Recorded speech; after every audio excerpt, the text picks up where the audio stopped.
Americans can go to Cuba.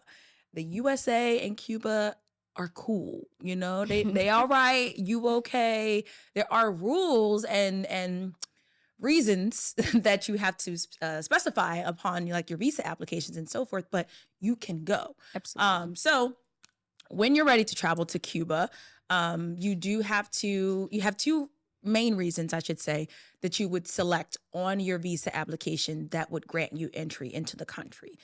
So the one reason would be a legally sanctioned trip. And the second reason would be a cultural education travel. Yes. And so the difference really between the two, the legally sanctioned trip, in my opinion, was something that we did, which was a fully curated trip using an in-destination travel partner. And they had a full itinerary that incorporated legally sanctioned activities that we, were able to do and basically uphold the standards of the visa.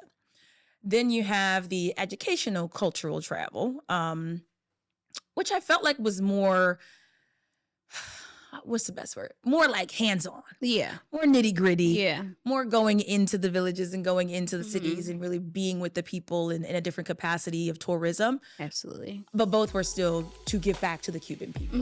Which like is the visiting goal. those, historical sites and, actually paying to visit those places. Right. So. Yeah. But to enter Cuba, you do need a visa and an affidavit.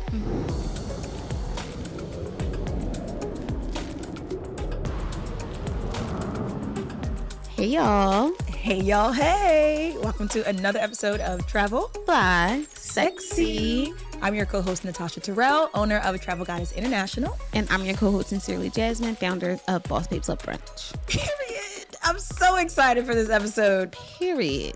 Guys, we went to Cuba. Finally. AKA Cuba for the Americans. But they specifically said it's pronounced Cuba. We went to Cuba. I'm going to still call it Cuba.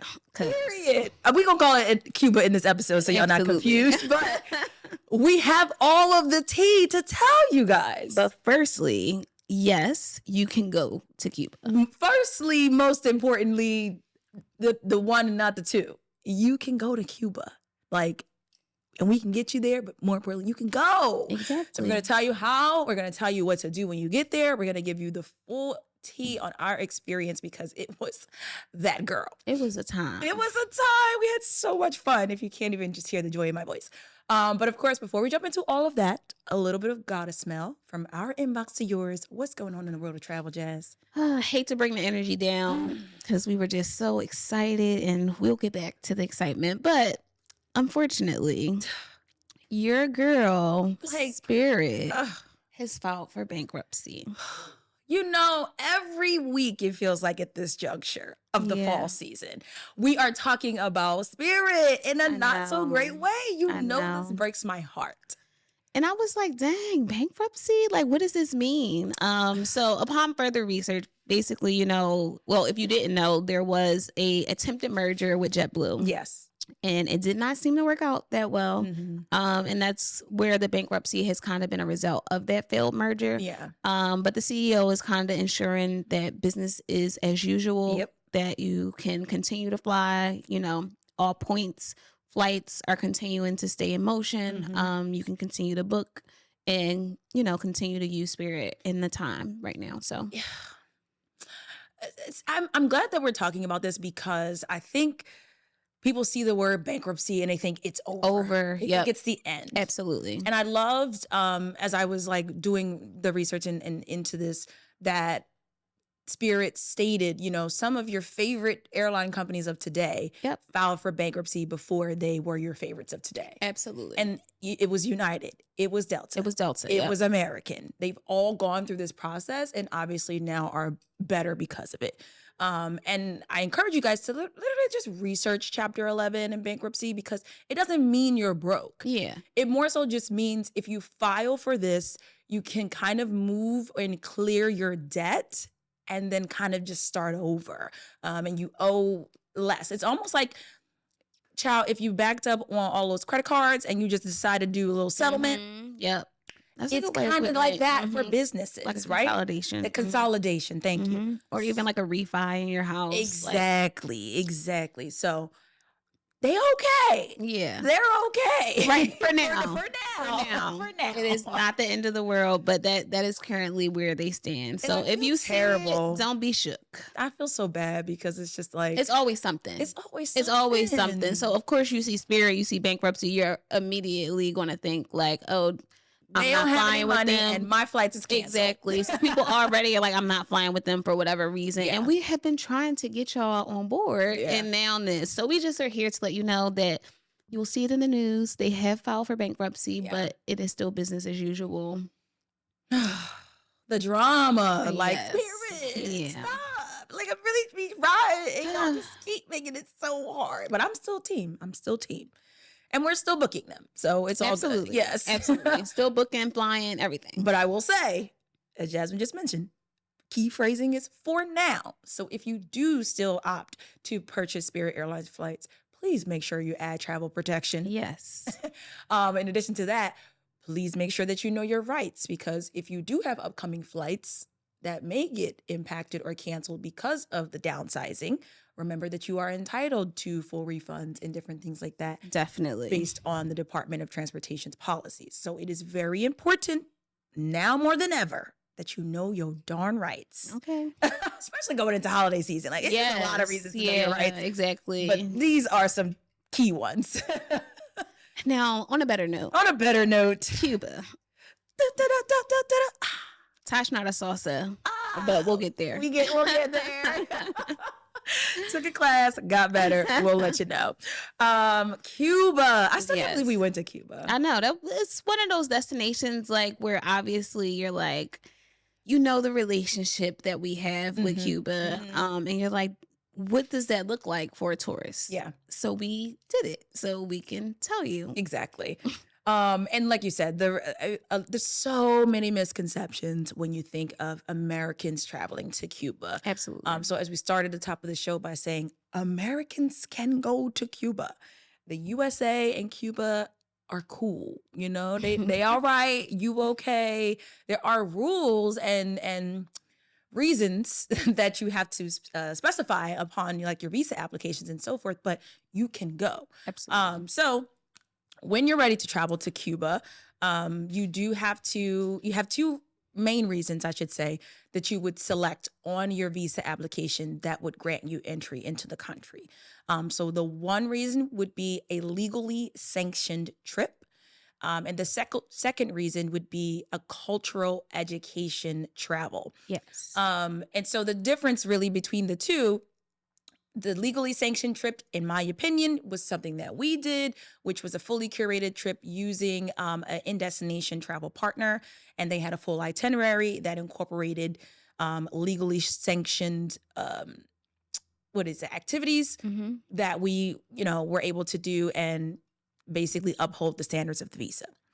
Then you have the educational cultural travel, which I felt like was more, what's the best word? More like hands-on. Yeah. More nitty-gritty. Yeah. More going into the villages and going into the cities and really being with the people in a different capacity of tourism. Absolutely. But both were still to give back to the Cuban people. Which like is the visiting goal. those, historical sites and, actually paying to visit those places. Right. So yeah.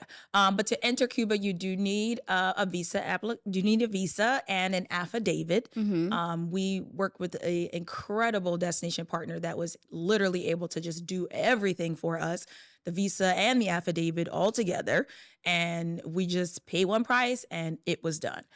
So that was really helpful because, like I said, the entry into the country is certainly layered. Yes, definitely. And then also the travel insurance. Did you want to talk about like that being associated with your flight? Absolutely. Yeah. So when you buy the flight, you have to have travel insurance to enter Cuba. Yes.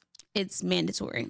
However, it is mandatory to be included in your flight price. Yep. So it's not an extra expense, but it is included. So when you're making that purchase to go from the U.S., any U.S. place to Havana, that travel insurance is included. Yeah. And again, it's just a security measure. Right. because it's like anything can happen. So it's I think it's kind of nice that it's not an option and it's just like your ticket cost includes this. Exactly. That's a government sanctioned expectation for all airlines that fly into Cuba or for all American-based airlines that fly into Cuba, that they have to include that. So I and I think that was like a recent thing. And I say recent as in like maybe last 5 years. Yeah, because exactly. I did notice the cost of the flight to Cuba was a little higher. Yeah. Versus when I went the first time back in 2018, it was like 3-something. Now it kind of averages high 4s, maybe low 5s. And got that little extra insurance. They like, well, if they making us give it to you, y'all gonna pay for it. Okay. Because the airlines, they like, we're not giving it to you for free. The airlines is like, we got enough things going on, trying to keep our coins together. Exactly. Y'all hear spirit. Anyway, so another thing to mention about the airline process, you have to check in at the airport. Again, it's a layered experience. You have to have your visa. They need to see your visa. They need to understand your reasoning for travel, making sure that ask you again to make sure that it matches that affidavit that you submitted online.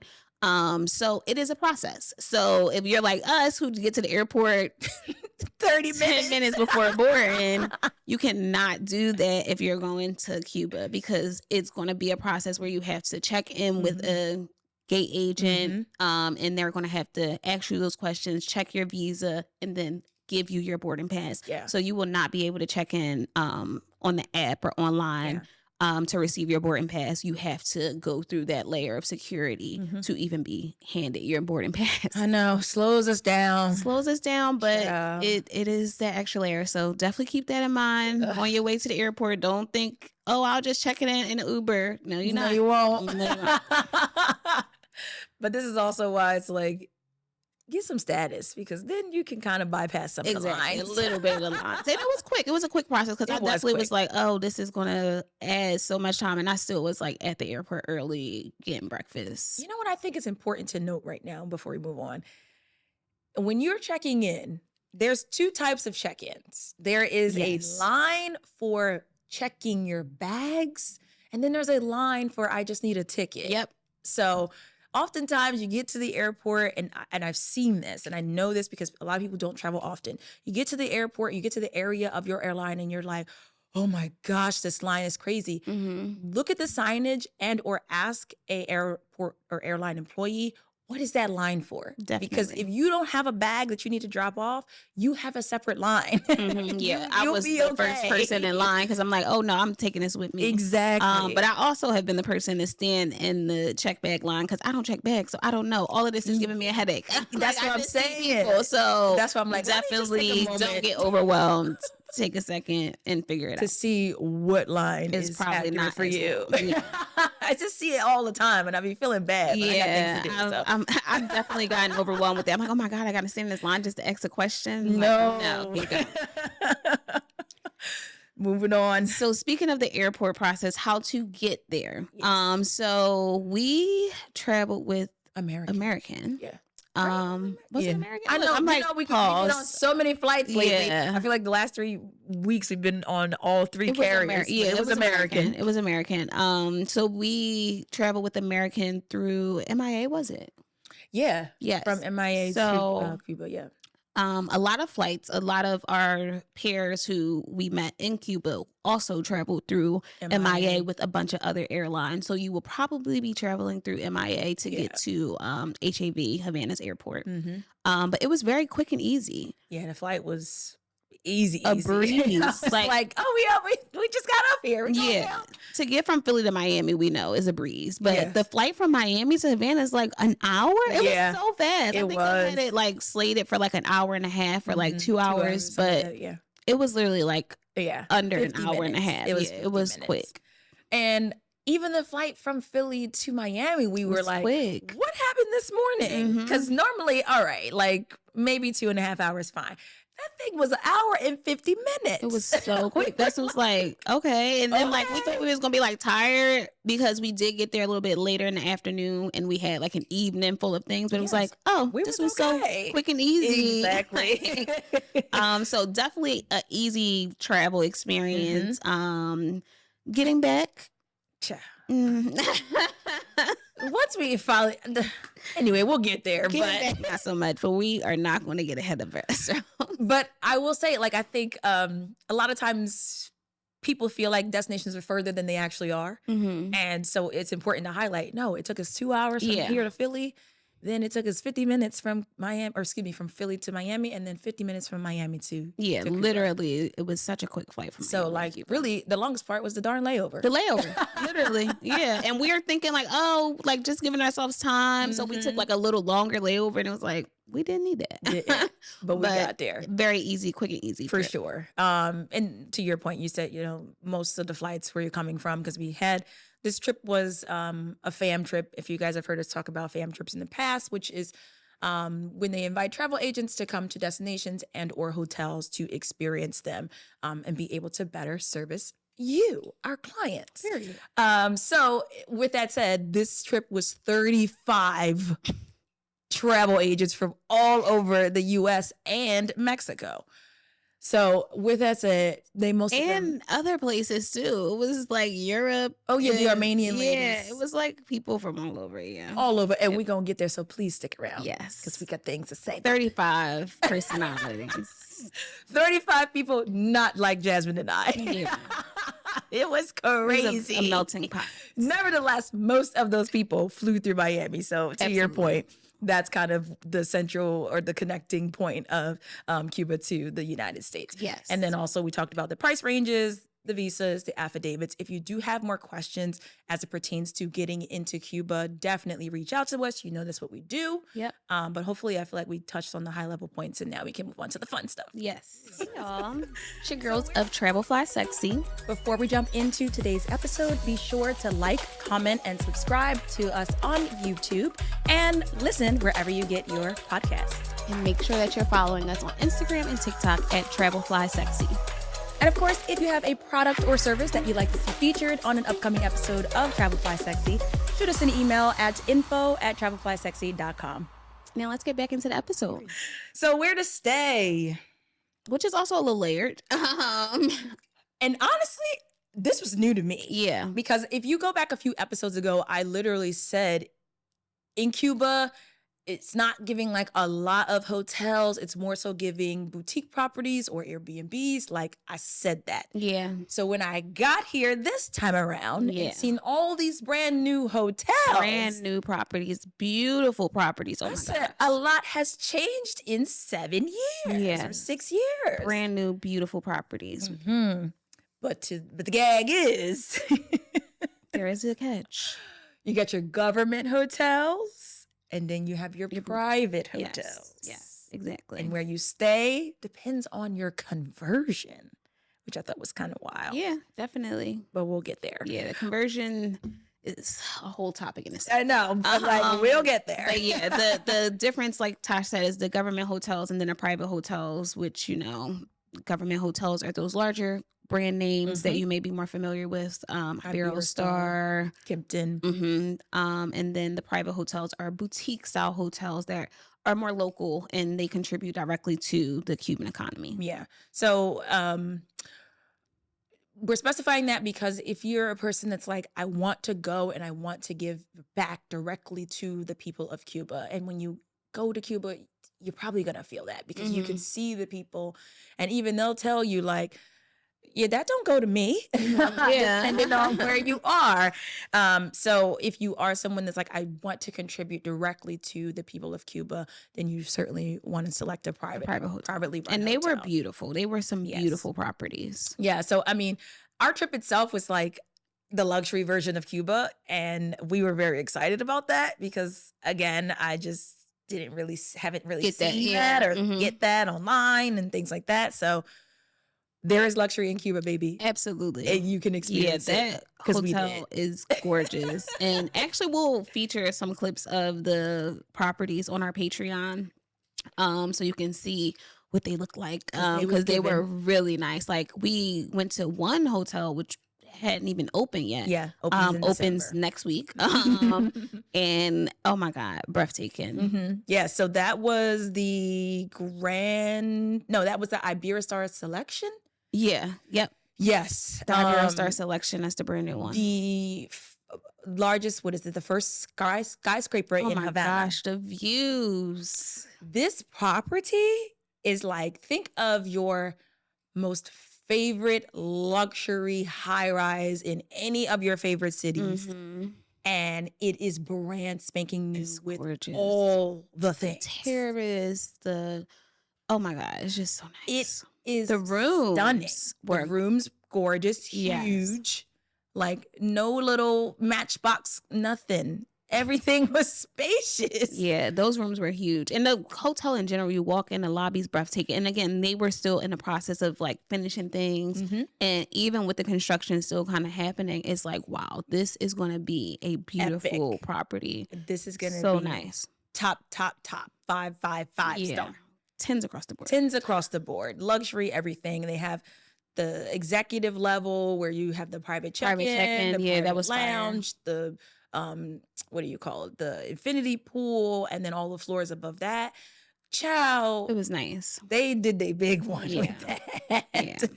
The hotel we stayed at was gorgeous too. Yes. What was it? Grand Packard. Iberostar Grand Packard. First of all, the bar was open 24/7. 24/7 bar? Except for a brief period, which we'll talk about later. But traumatizing. On the regular 24-hour bar, they had me at that. Like, espresso martini. At any hour of the day? Come on. Like, yes. But gorgeous property. Yeah. The rooms spacious, huge, like modern again. Yes, very nice. And it was just a nice hotel.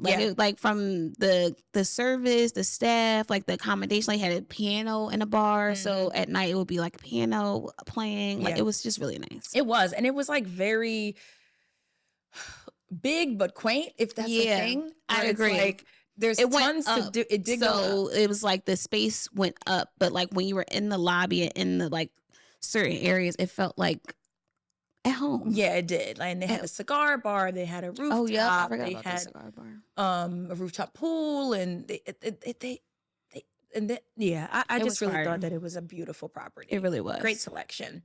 Then we popped in, I should say, because I had to go to the bathroom. The Grand Hotel Kempinski. Yes, which was gorgeous. Which is supposed to be the best hotel in Havana. But I don't know, because I feel like this Iberostar selection is fitting to give it a run for its money. I agree. But right now, it holds the crown as the best luxury hotel in all of Havana. Yeah. And then we also visited the Grand Ashton Hotel, which is only 2 years old as well. So again, all the properties we saw are within 5 years of being old. Yeah. Some of them are literally within 5 days of being old. So we got you on the I want to go to Cuba, but I don't want to be in the slums. Yeah. Like, we got you on the healthy balance of bringing your Cuba experience to life. Absolutely. And then the private side were, again, more boutique style hotels. So we went to some of these for lunch, for dinner, where they have those on-site restaurants. You get the full experience. But these are more quaint properties that maybe have like 5 to 20 at most rooms. So yeah, you are really getting a Cuban cultural experience staying at these type of properties. So one we went to for dinner, our very first dinner, La Reserva. Yeah. And it was very pretty. It was. It felt like you were in like Pablo Escobar's mansion or something. It was like so many trinkets mansion. And just like. And they converted, the different areas. It definitely was an old Cuban home. And they converted the areas into living quarters and hotel rooms. But it's like you said, it gave that authentic, I'm in abuela's home. Exactly. For sure. And we'll talk about that restaurant when we get to food and drinks, because that really stole the show. Yeah, that food was good. Yeah. But great for photos. Yeah, gorgeous. Like, it was like stairwells and like vintage refrigerators and like gorgeous paintings, and even looking into the rooms, very pretty, yet I would say, I guess, classical tones, like with the colors, like very to their culture, but still had a modern feel to it. Exactly. Which I love. It's like, we don't have to necessarily sacrifice on the feel that I guess Americans typically want. Yeah. In order to still be able to support the Cuban people. Exactly. So yes. And again, make sure you subscribe to the Patreon so you can actually see what we're talking about. Yeah, because these properties were gorgeous. Then we visited what's it called? Was it the Claxton? Yes, I love that. Yeah, one. we went to lunch there. It was so pretty. Well, the Claxton surprised me. I didn't know what I was gonna walk into inside of the room. It was very pretty. It was beautiful. It kind of, so the hotel itself felt like almost like it was modeled around the vintage car feel of Cuba, just like some of the way that the signage looked, and it looked kind of like a car logo and things like that. Yeah, it was so nice. Yeah, so when you go into the rooms, I was like, oh my gosh, this is like completely refurbished, modern, so new. It felt recessed so new. Lighting, warm tones. I'm like, this is beautiful. They were the perfect combination of like keeping the classic like feel and like the classic culture of Cuba, but like just making it modern. Like it was very white, clean. The fonts that they used were just like real cute. And the staff, that was the best espresso martini we had. Oh yeah. Oh my gosh. The food there was so good. Oh my gosh. So good. But yeah, they had a restaurant attached, which we'll talk about a little bit later as well. But that property itself, I think she said there were 12 rooms. Not 9. Sure. But these are great for, number one, for buyouts, or just, you got a group of people and you all just kind of want to be together. These properties work very well for that. But also just if you're like, again, I want to do something that is more authentic, but I don't want to sacrifice on my luxuries. These are the properties for Absolutely. that, for sure. Another one that we saw, but we dined at, but we didn't get to see the full property was Casa Italia. Oh, yeah. And that was a beautiful property just from the little bit that we did see. We spoke with someone who was staying there, but we didn't get to like do the tour because we came for dinner late in the evening. But the dinner was like in like a birdcage. It was so nice. So. But the guy that we talked to, again, we didn't get to see the rooms, but he is from LA. Definitely seemed like he got a couple dollars. So he liked what he liked. Very posh. Very posh. And he had nothing but great things to say. Exactly. So it gave like, that's like the top of what we were supposed to do. The private properties. Like that's where, the celebs go for the private experience. That's what he was given. And I was like, okay. Now we talked a little bit about the difference of the government hotels versus the private hotels and how the exchange rate is impacted based on where you stay. So what that means is, 120 Cuban pesos to every dollar is the exchange rate at a government-run hotel. So that means, if you went to them and said, I guess we should talk also about the money thing. Is that on our list? Because the money, child, the money, might as well talk about the money now. But nevertheless, if you went to them and said, I want to exchange this for Cuban pesos, then you would get back the equivalent 120 Cuban pesos per dollar. If you do it at a private hotel, you get back 300 Cuban pesos per dollar, which is more than double. Or almost, more than double. So, or whatever, y'all know. It's just a lot more.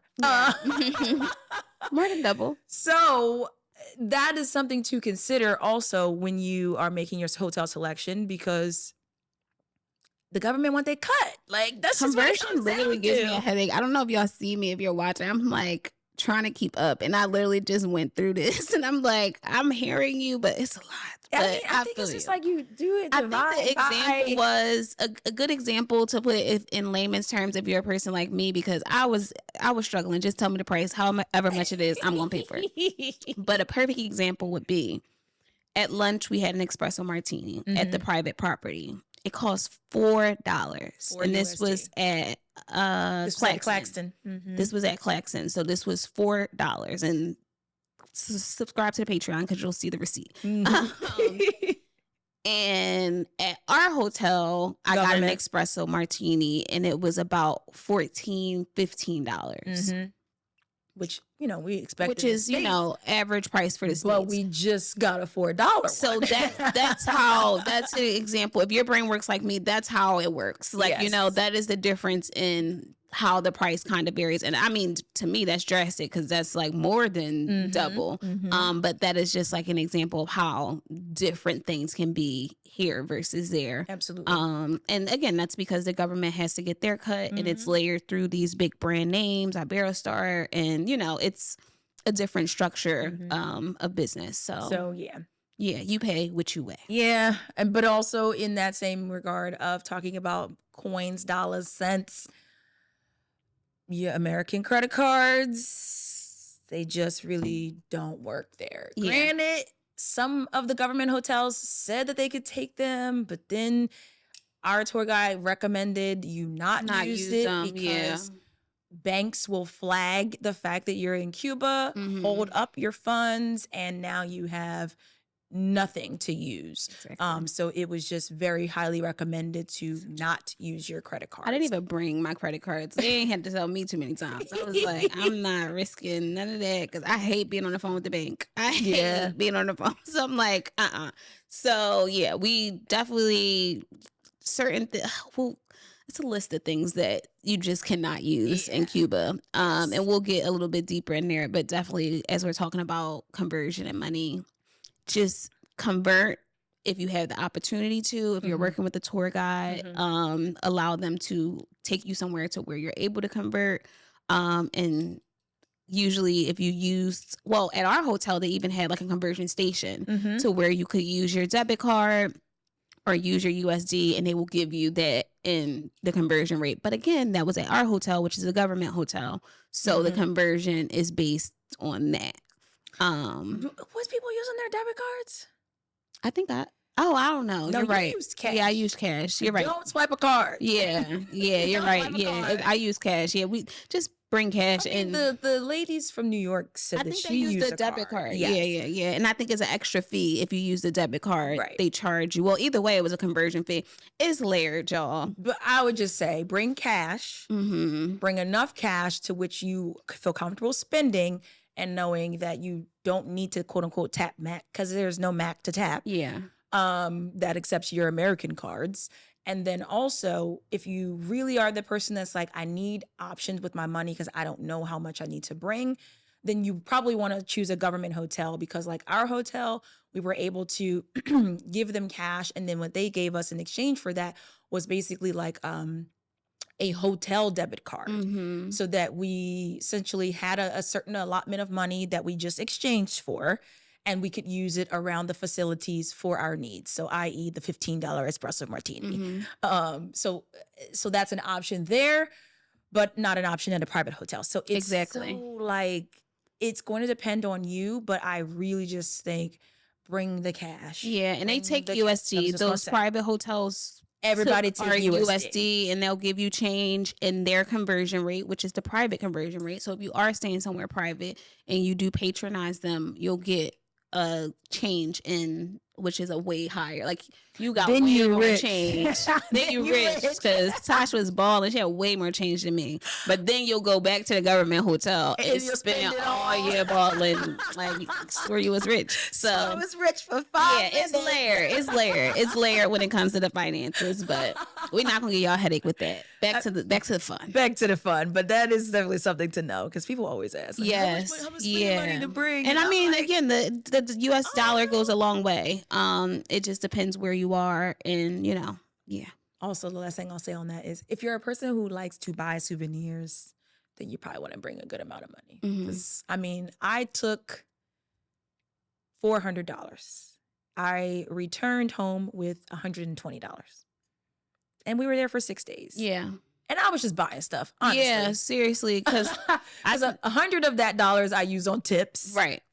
And then the other stuff, I just was like, whatever, F it, we ball. Yeah, same. That's what I'm like, I think I went with like 500 and then, 100 for tips and came back with about the same. Yeah. And I literally went and bought souvenirs like our last day before leaving just to kind of and I spent like $20. Yeah, so it's very reasonably priced, even with the conversion differences. It really, really is. Also, they gonna ask you where you're from. when you out in the streets of Havana? Like, y'all know I'm from the United States. But they that's really their favorite ask question. So they ask you on the streets because they just kind of want. They're very friendly people. They but are in the very restaurants, before you even sit down, they talk about where you from. Where you from? And I really just think that's because you want to charge me what you want to charge me based on where I'm from, and I don't appreciate that. I just want you to know that. But it's expected. So tell them you from. Don't lie.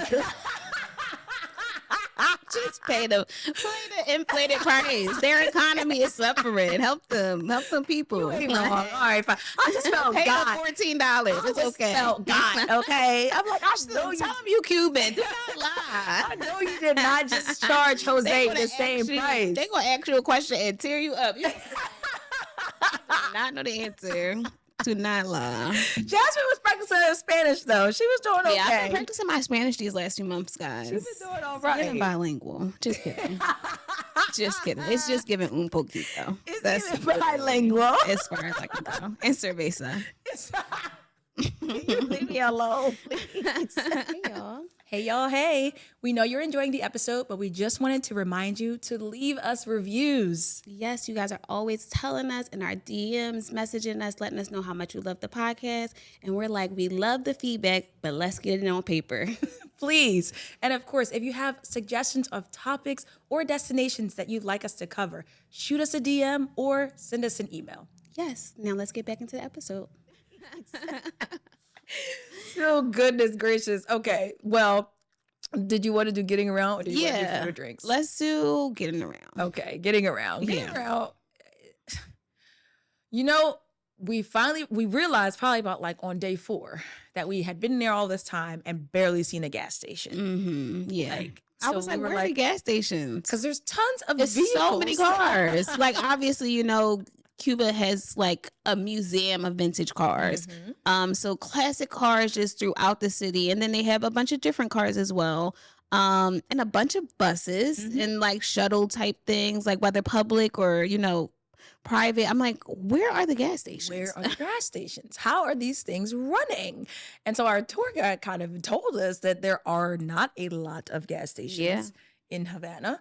And so with that, they also said that they really don't recommend renting a car when you travel to Cuba because it's going to be challenging for you to find a way to fuel it. Yeah. So it's kind of was giving if you know, or it's best to be a local or be with a local in order to make that happen. Because when you're getting a rental, you're like, oh, I'm fine, until you're like 50 miles out. I'm like, wait, I haven't seen the gas station. Where's the gas station? Where are they hiding? So with that said, I mean, we recommend either private transportation, absolutely, which we had with the group of 35. You know, we had a private charter bus the whole week. There was also the option of the tuk-tuk, which is always fun and a great way to kind of sightsee, a unique way, I should say. And then walking, like Havana, very, very walkable. Very walkable. And especially if you're staying in some of the government hotels that we mentioned, they're in prime locations where you can walk easily to Old Havana, to the beach, like all around, and make it just, you know, a simplified experience for yourself. Yeah. And they had a variety of tuk-tuks. Like they had like some motorized ones, some like bicycle operated ones. They had these like little like pumpkin looking taxi type tuk-tuks. So yeah, there were options. It's funny because those reminded me, and you may or may not get this, but whatever. Back when I was a kid, well, not even when I was a kid, actually, my little brother was a kid. So this is probably like 2000 actually. There was this Fisher-Price car. Yes, that was like the red top. I know exactly what you're talking about. I had that. And you had to move it with your feet. I had that. That's what the one looked like. It's like, that's probably the last time I drove a car. No, actually, I had a pink Jeep. I had a lot of little cars when I was little. You would have thought that I would have a license. Great. But I know exactly what you're talking about. Those, the little yellow, like it was yellow and had a red top to open the doors. I know exactly. But the feet was out like Flintstones. So cute. You kids. You guys got tablets. Right. Come on. Y'all don't even get to run around. I had the little pink Jeep. I used to be riding down the block letting people get in. Oh my gosh. That was a life. Yes. What a life.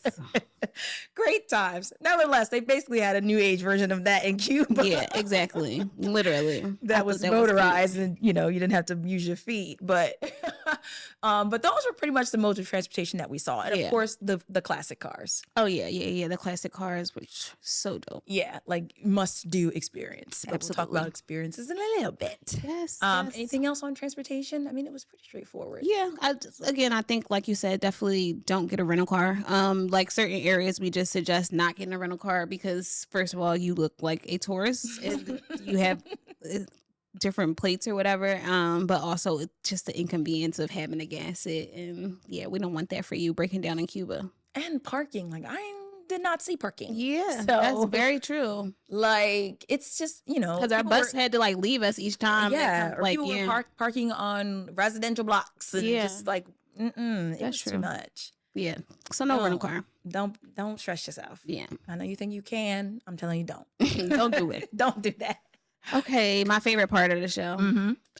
Food and drinks. The food in Cuba was so good. Oh my God. That chicken that last night. So we were very fortunate to have culinary experiences. Absolutely. The entire week that we were in Cuba. Yeah. Like they really pulled out all the stops, and shout out to them. But we had beautiful restaurant after amazing dish after experiences. Yes. Live music, like every live single music. night. And that is a thing in Cuban culture. Like you're going to get some live music with your dinner. You're going to hear some, like it's going to be a band, it's going to be a singer, somebody, like a piano. It's going to be something that's going to keep you entertained during dinner. So if you don't like that, don't be complaining. Like, right, because still go to Cuba, but just keep your mouth that's shut. what I'm like, just be quiet. Just be quiet. Just vibe. Have another drink. So our first evening, we went to La Bodega Verdero. Yes. Which is located inside the La Reserva hotel that we mentioned earlier. And this place is just beautiful. Again, so lush. It was full of greenery. We got some like, when we took those pictures on the first night, we said, "Oh, this gonna be a week." Yes. Oh, this gonna be a time. Cuba is eating. Okay. First night, literally, we didn't see the food yet, and it's eating. The content is here. So if you're a content girly, this restaurant is all of these restaurants are free. Yes, that's very true. So the most unique thing that I enjoyed about this restaurant was that they had an open kitchen model, which they also said they do kitchen classes or cooking classes inside of the kitchen as well throughout the week. But the restaurant itself was like big. Like we did like a lap around it. And I was like, wow, that was a lot of the nice tables. Like it was other people dining on top of our group of 35. So that speaks to the space in this small boutique hotel. Right. And it was outdoors. So this was like, in my opinion, a great time of year to visit Cuba. Definitely. The weather was good. Very good. Very comfortable. Not too hot, not too cold. What else about La Bodega? Well, you can speak to your dish because I think that was the dish of the night. What did I get? Oh, baby. You saw it. I had the cocktail of the night, but she had the. And then your mouth. That's what I'm like. I forgot for a second, but I'm back.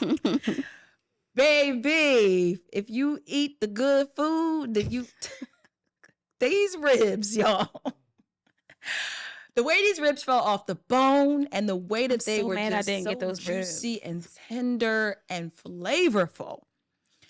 I said, what is going on in the kitchen? They said those are the best ribs in Havana. They said that. So I had to go and find out, and they did not lie. They said those ribs, like people come there for those ribs. And the people is me. I'll be back. Yeah, I'm mad because I went with the chicken trying to play it safe, and I should have got them ribs because the chicken was just okay, but the ribs, ribs were. I scraped the plate. Yeah. Yep, everybody was fanning about the so ribs. If you go to La Bodega Verdero, get the ribs. Don't even think twice about it. They also had great cocktails too, and I don't remember the name of that cocktail. It's something with a C, but it's literally a dark rum, honey, and lime, and it's so good. That's it. It's so good. And I actually found a cocktail like that the other day when I was in Houston, and I was like, this might be my jam. Like, this it's might so be simple, but yes, but so y'all gotta perfect. have that honey, whether it's like a honey simple syrup or something. Like, you gotta have that in the bag, and you know, every bar might not have that, but it was so good, simple but delicious, spirit forward. Yes, we loved it, and it was like a signature Cuban cocktail.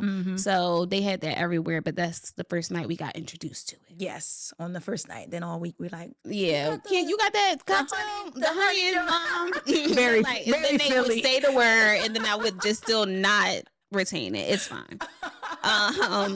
Next we had, this was at Claxon, Fangio Habana. Yeah, the name of the restaurant in the hotel. Exactly. And that lunch was so good. Again, we already talked about the espresso martini. Delicious. Perfection. So I'm like, okay, we got espresso martinis here. And y'all already know, generally speaking, when you order espresso martinis outside of the United States, it's hit or miss. It's hit or miss. It's hit or miss in the United States. And usually...